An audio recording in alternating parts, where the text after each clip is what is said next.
اولا مساء الخير، مساء الهنا، مساء السعاده، مساء الجمال. بقى على شهر رمضان يا جماعه 117 يوم، كل سنه وحضراتكم طيبين جميعا. وزي ما اتعودنا يا جماعه هننزل عد تنازلي مع بعض لحد شهر رمضان 2026. هنتكلم في الفيديو ده يا جماعه على الدراما التونسيه، وتونس حبيبتنا جميعا وكلنا اخوه في الله. كل سنه وحضراتكم طيبين اخواتي وحبايبي اهل تونس. اتمنى منك اللايك والاشتراك وتفعيل الجرس عشان يوصلك مني كل جديد في الدراما التونسية وجميع الدرامات العربية رمضان 2026. ونبدأ على بركة الله كده. الفنان مهذب الرميلي، مسلسل حرمة ضمن سباق رمضان 2026.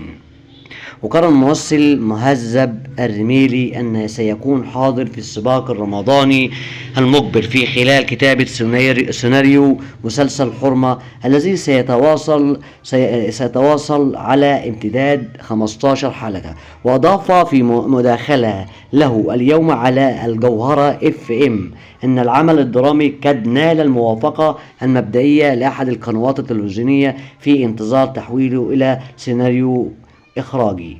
وان شاء الله يا جماعه هنتكلم على المسلسل ده ان شاء الله، مسلسل حرمه، هنتكلم بالتفاصيل الايام الجايه.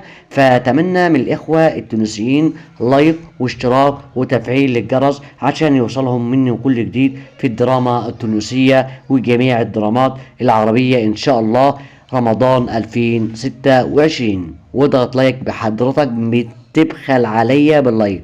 اضغط لايك واشتراك في القناة عشان تشوف كل جديد في الدراما التونسية ان شاء الله وجميع الدرامات العربية. والله مع الف الف سلامة.